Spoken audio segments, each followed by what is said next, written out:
You're welcome back to Maranatha Teaching Channel. My name is Femi Fenoyo, your host. We've been walking in the footsteps of our Lord Jesus Christ, looking at the last 7 days of the earthly life of our Lord Jesus Christ, what is traditionally called the Passion Week. And essentially what we are looking at is to look at the chronological event that happened in these last 7 days and trusting the Lord to use that as a springboard of revelation so that we can learn from the event that happened in these last few days and through it have revelation that we can live by. So we've gone through the first day, and the major event we saw there, which will be our traditional Palm Sunday, was the Lord Jesus Christ, according to prophecy, riding the court into Jerusalem. That was the 10th day of the month of Nisan. Now, the month of Nisan is actually the month of the Passover celebration, the Passover feast, the Passover holiday. So the 10th during the month is when the people of Israel will take a lamb, the Passover lamb that is going to be killed on the Passover day. So they kept it for about 4 days. Essentially is so that they can observe it and make sure that it doesn't have any blemish. So they look at it for that 4 days before the lamb is crucified. The Bible says that the Lord Jesus Christ is the Lamb of God, okay, is the perfect Lamb of God, the lamb without blemish that was crucified for the sins of the world. So that was the first day, Nisan 10. Then the second day was when he went into, we saw that he caused the fig tree, he went into the temple and cleansed the temple. That was Nisan 11th day of the month of Nisan. Now the third day, which was yesterday, was Nisan 12, the 12th day of Nisan, and we saw that he actually had this discourse, this confrontation from the leaders of the Jews, and also he had, more importantly, the Olivet discourse, where he spoke to his disciple as to the signs of the end time. And we ended up yesterday with this decision that the religious leaders of Israel made, that they were going to kill him. I will read that again in Mark chapter 14, verse 1. After 2 days was the feast of Passover and of the unleavened bread, and the chief priests and the scribes sought how they might take him by craft and put him to death.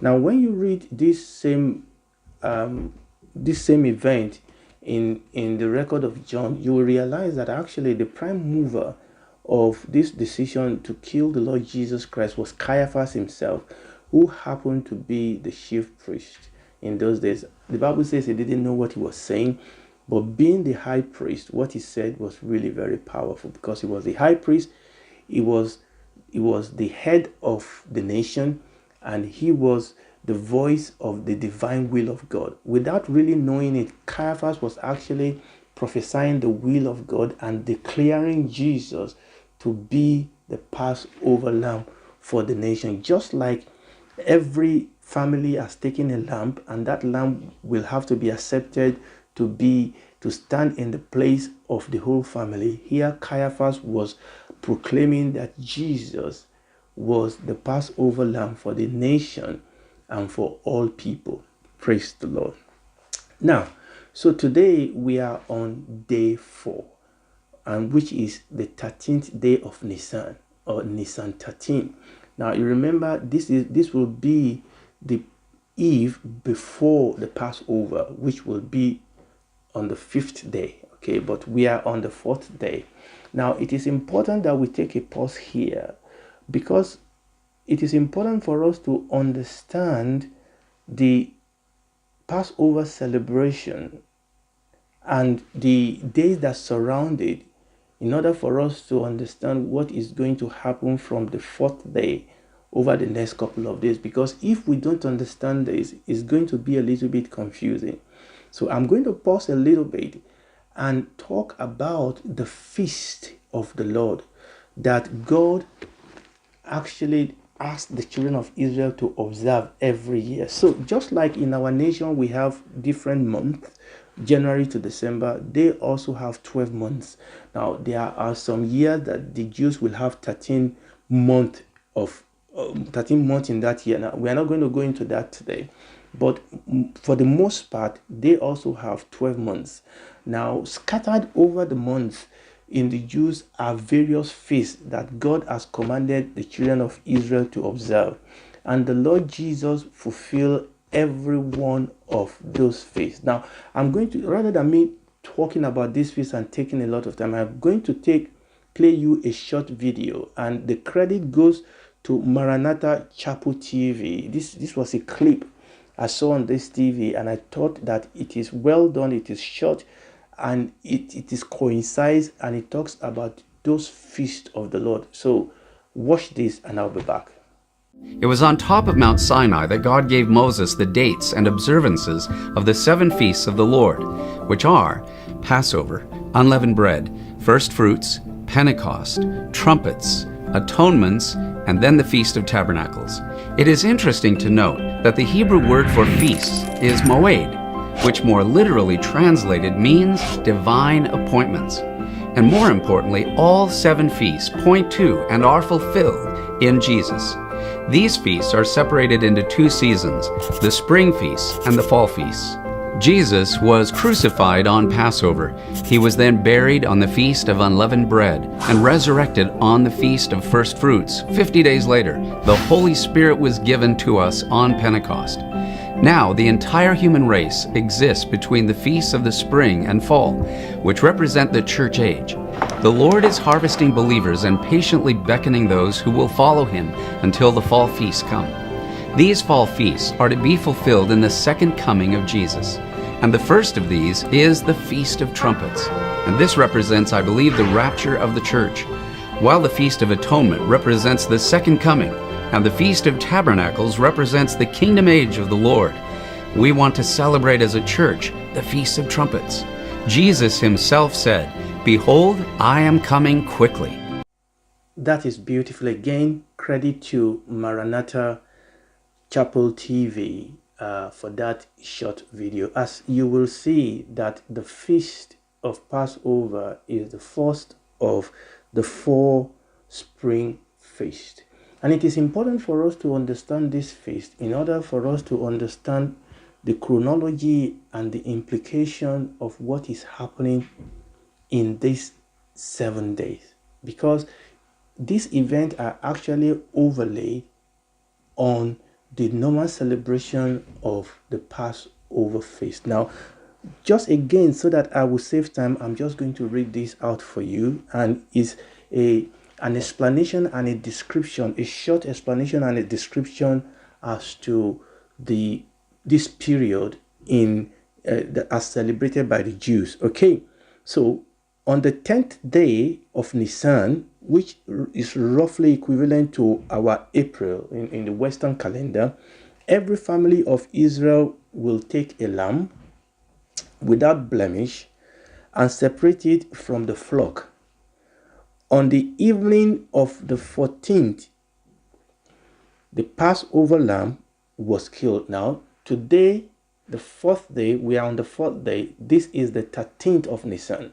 So on the evening of the 14th, which will be day 5, we'll come to that tomorrow, but it is necessary for us to understand this event.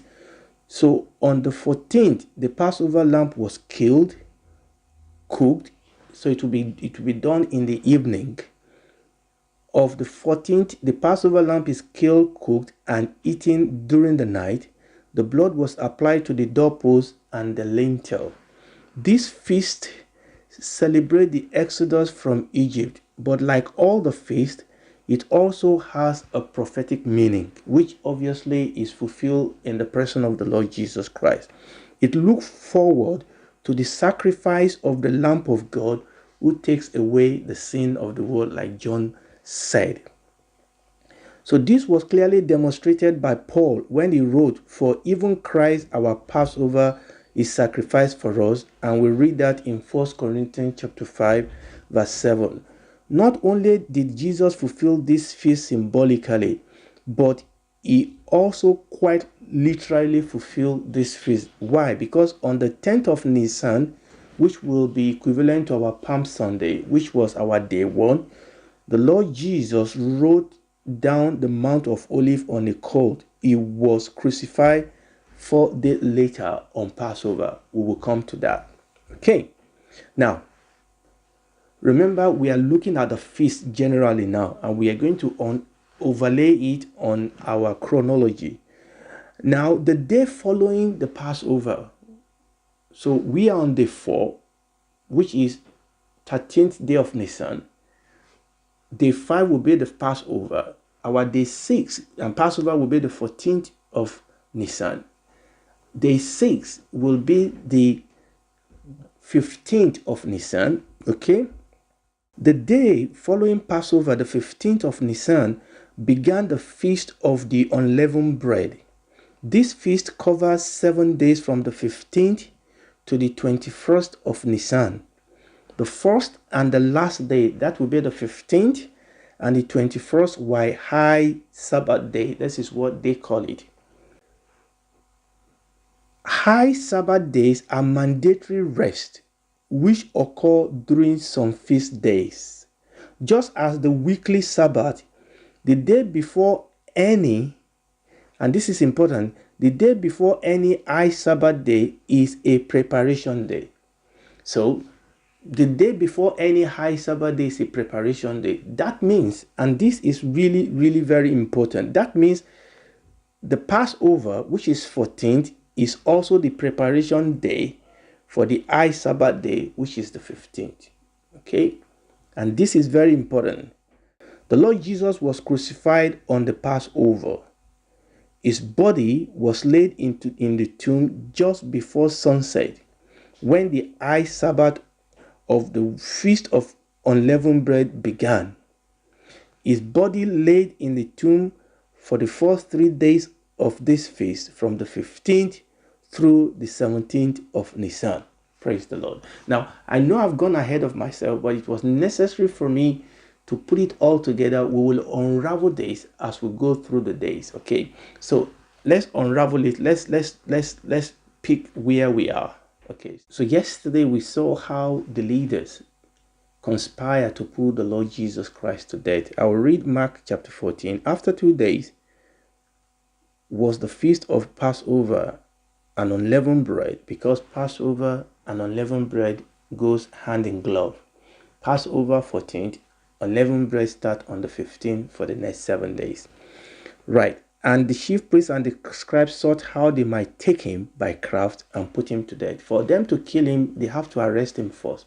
And that was the conundrum. How do we arrest this man?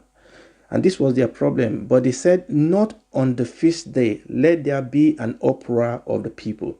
No, there's a lot of people that come to Jerusalem during this feast, and they were brainstorming as to how can they arrest Jesus Christ without causing a riot.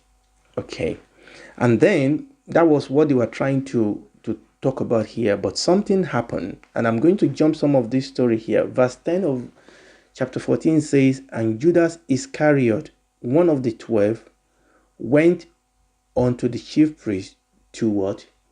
To betray him.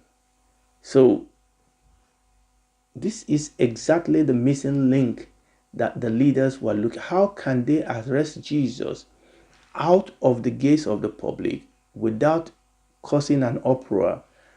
And Judas gave them exactly what they were looking for. Okay. Verse 10 again, and Judas Iscariot, one of the 12, went unto the chief priest to betray him unto them.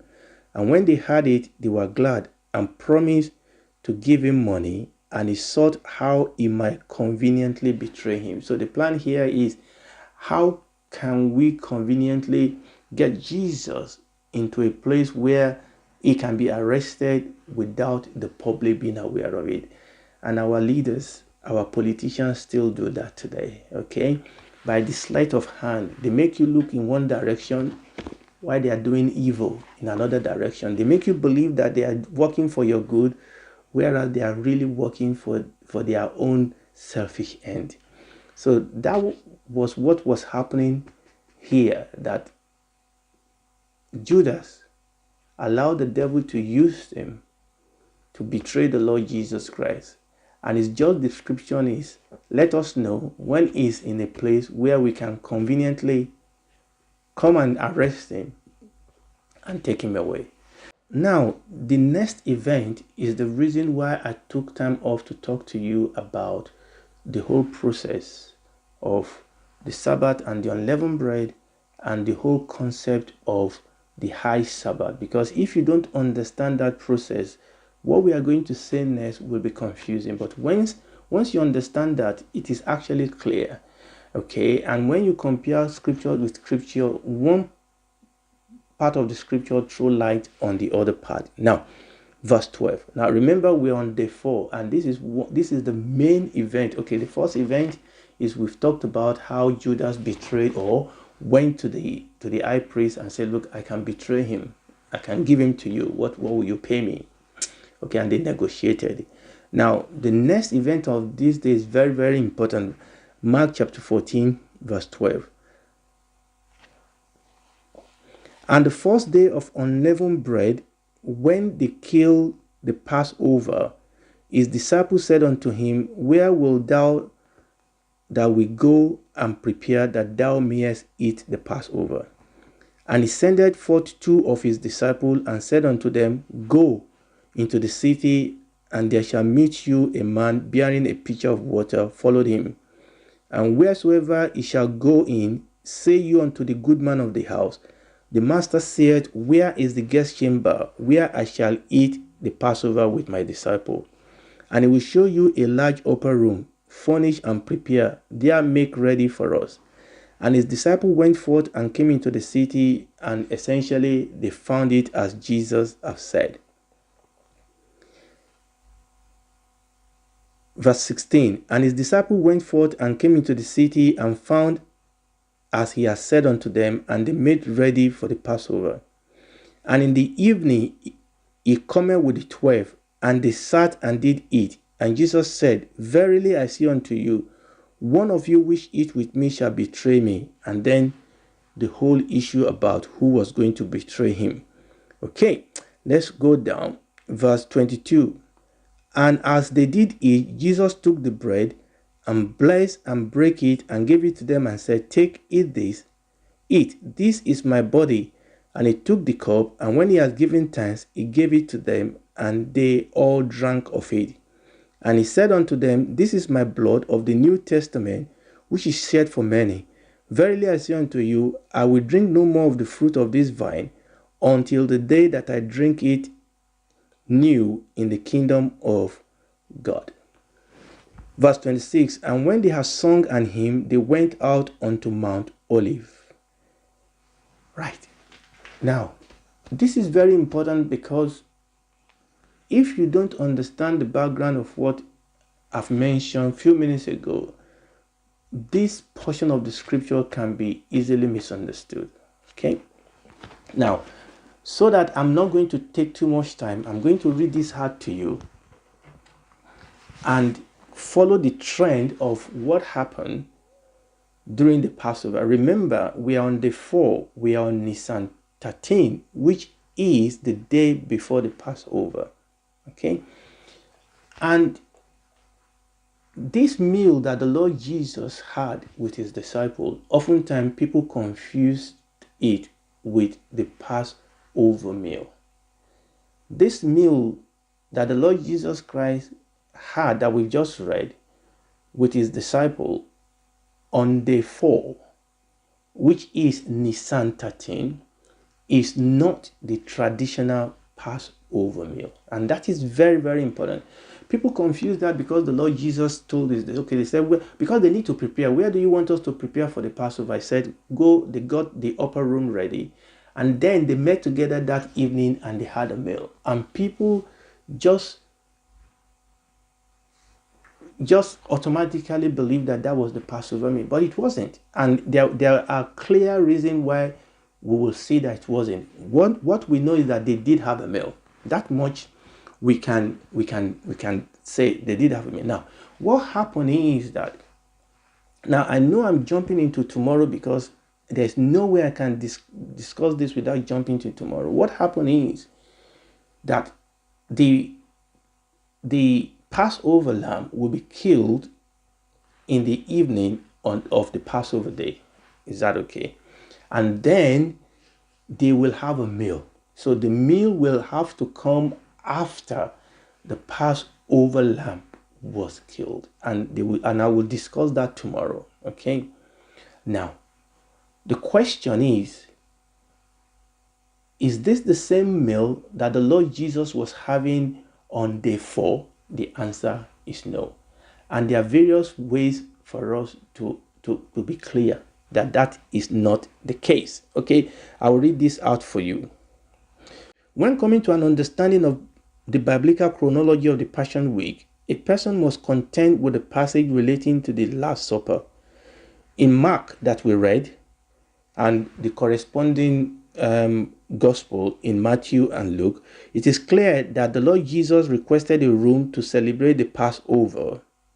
And he also says, I will keep the Passover at thy house. And then the disciple make ready the Passover, and when evening comes, the meal is eaten. A superficial look at this passage, and this is very important, a superficial look at this passage gives the appearance that Jesus was eating the Passover meal. Closer inspection, however, leads us to the reality that this meal was actually taking place on the 4th day. This meal was taking place on Nisan 13. Okay? For instance, during this meal, you will notice that there was no lamb mentioned at all during this meal.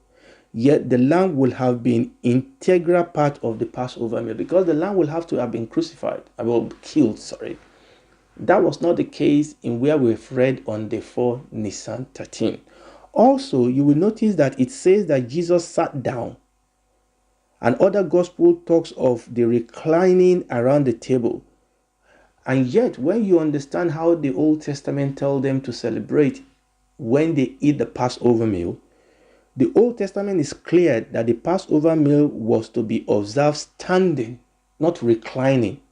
Standing, with sandals on, remembering that at the time of the first Passover, the nation of Israel was ready to exodus Egypt after eating of the meal. When Jesus ate with his disciple the Last Supper, it was actually on the 4th day of the week. It was on Nisan 13. Okay? This is supported by John 18:28. The Bible says, Then led they Jesus from Caiaphas unto the hall of judgment, and it was early, and they themselves went not into the judgment, or lest they should be defiled, but that they might eat the Passover. Now that's going to still take place tomorrow. So you can see that when these people, which we'll talk about tomorrow, when the leaders actually then took Jesus after they've arrested him, when they took Jesus to the governor, they didn't want to enter in because they want to be able to eat the Passover meal. Okay. At this point in the unfolding of event, Jesus had already observed the Last Supper before he was arrested, before he was tried.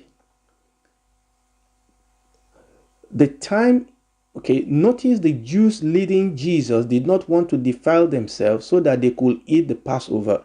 Indeed, Jesus' last meal was on day 4 on Nisan 13. Those who were leading Jesus to the trial and his ultimate death were preparing themselves for their physical Passover meal, totally unaware that they were leading the perfect Passover lamb Jesus to his death. Okay, and this is very important. I know I have lumped tomorrow together to today. I've lumped day 5 to day 4, but there is absolutely no way I will be able to do this without lumping themselves together. So, in summary, the meal that the Lord Jesus had today, day 4, with his disciple, is the Last Supper. It is not the Passover meal. That will still be tomorrow. Okay? And obviously, the Last Supper is very important, as we read. Let me go back to that because this is very important. The Last Supper is very, very important for us because the Lord Jesus here was instituting another meal, the Lord's table for us. Praise the Lord. The Bible says that as they did eat, Jesus took bread and blessed it and brake it and gave it unto them and said, "Take, eat this. Eat, this is my body." And he took the cup. And when he had given thanks, he gave it to them, and they all drank of it. And he said unto them, "This is the blood of the New Testament, which is shed for you, which is shed for many. Verily I say unto you, I will drink no more of this." And then he went on. And here, this is the meal of the new covenant. Okay, and when you understand the concept of covenant, when there's a covenant between people, there's always a meal. There's a meal that comes with that covenant. And every time we approach the Lord's table, we are remembering the covenant that we have with the Lord Jesus Christ. We are remembering his body. We are remembering his blood. And we are invoking the power and the blessing of his covenant. We are understanding that we have a covenant with the Lord Jesus Christ. And we need to understand that in that covenant, we have our own responsibility as the lesser partner in that covenant. We must walk in the precepts of that covenant, and then we will enjoy the blessing of the covenant. I know this has been a long one today, and I know it has been a little bit complicated. I will try and go over some of this ground again tomorrow to try and clarify. But in summary, we've seen two things that happened today. Okay, number one, we saw that Judas went to the leaders and struck an agreement with them to find a way to betray the Lord Jesus Christ. And more importantly, we saw the Lord Jesus Christ eating the Last Supper with his disciples. Thank you for joining me today. Please join me tomorrow and we'll be able to throw more light on some of the issues that we've raised today. God bless you. Shalom. Bye.